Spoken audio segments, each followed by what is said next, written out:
Hi, all of you. Reverend Mark Abernethy back here in the Wapping Community Church Sanctuary at the foot of the cross.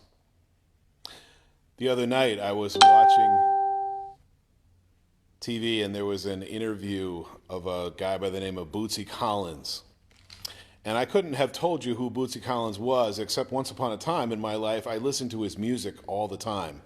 Turns out Bootsy Collins is a legendary bass player.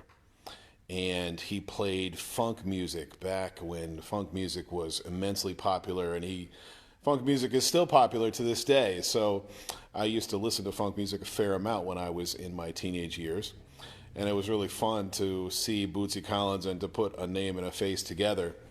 But one of the things that the interviewer asked Bootsy Collins is the interview was about James Brown, who, as many of you know, is the godfather, considered the godfather of soul. That was his nickname. And the interviewer asked Bootsy Collins, what did you learn in the course of your time with James Brown? They were contemporaries and they played together as musicians. So what did Bootsy Collins learn? What was the most important thing Bootsy Collins learned from James Brown? And Bootsy Collins didn't hesitate for even 1 second. His response to the interviewer was, I learned from James Brown how important it was to be on the one. To be on the one. Now, that was a fascinating expression to me. I've never heard anybody tell me about being on the one before. And maybe if I myself was a professional musician, I would better understand that comment from a musical perspective. But I thought, what an amazing thing to say that James Brown wanted you to be on the one. So I did a little research.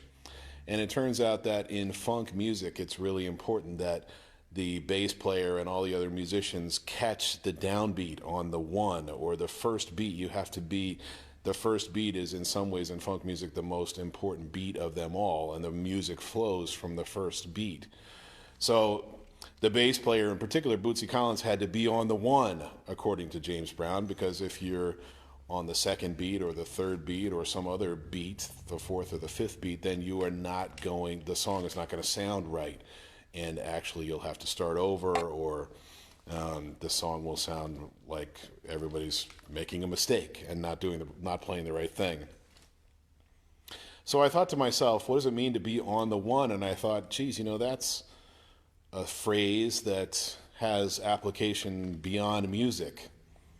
I even thought to myself, what a wonderful metaphor for what life is like as people of faith during this season of Lent. For me, at least, this season of Lent is all about being on the one.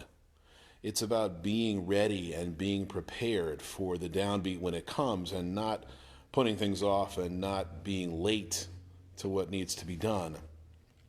So I think if you are like me, trying to be faithful during this Lenten season, which is hard given all the other things going on in our lives, but one of the things we can do is always be ready on the one. We can, if the urge occurs to us to pray, we should stop what we're doing and pray.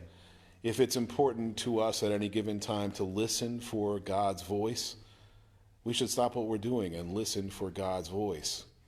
If the urge occurs to you to pick up the phone and call somebody you love because you haven't talked to them for a while, do that and don't put it off. If a child in your house needs a hug because they're missing their friends or whatever reason they may have, don't put it off till later. Give them a hug. Stop whatever it is that you're doing. If your teenager in your house asks you a question and you're busy doing something else and you say to them, I'll get to it later. I'll just hold on to that question and I'll answer it later. Maybe the most important thing we can do during Lent is to be on the one, to answer that question as soon as it comes up. All of it reminds me of a scripture passage from the end of the Gospel of Mark. At the end of chapter 13 in Mark's Gospel, it says this: But about that day or hour no one knows, neither the angels in heaven nor the Son, but only the Father. Beware, keep alert, for you do not know when the time will come. It is like a man going on a journey when he leaves home and puts his slaves in charge, each with his work, and commands the doorkeeper to be on the watch. Therefore keep awake, for you do not know when the master of the house will come, in the evening, or at midnight, or at cockcrow, or at dawn, or else he may find you asleep when he comes suddenly. And what I say to you, I say to all, keep awake. Friends, as you are going through this Lenten season, do all you can to prepare yourself and to get ready for Holy Weekend, for Easter at the end of this season. Pray and read the Bible if it's something that you choose to do. Offer up your thoughts to God in quiet moments. Listen for God's voice. Reach out to those whom you love. Offer your own compassion and generosity to people who are in need. Do what you can to make this Lenten season as full and as abundant as it can possibly be. And then when we get to Holy Weekend, Easter, if we've done all that preparation work during Lent, we will indeed be ready for Easter on the one. Exactly when it comes, we will be ready and we won't miss it. It will be Easter in all its fullness in each of our lives.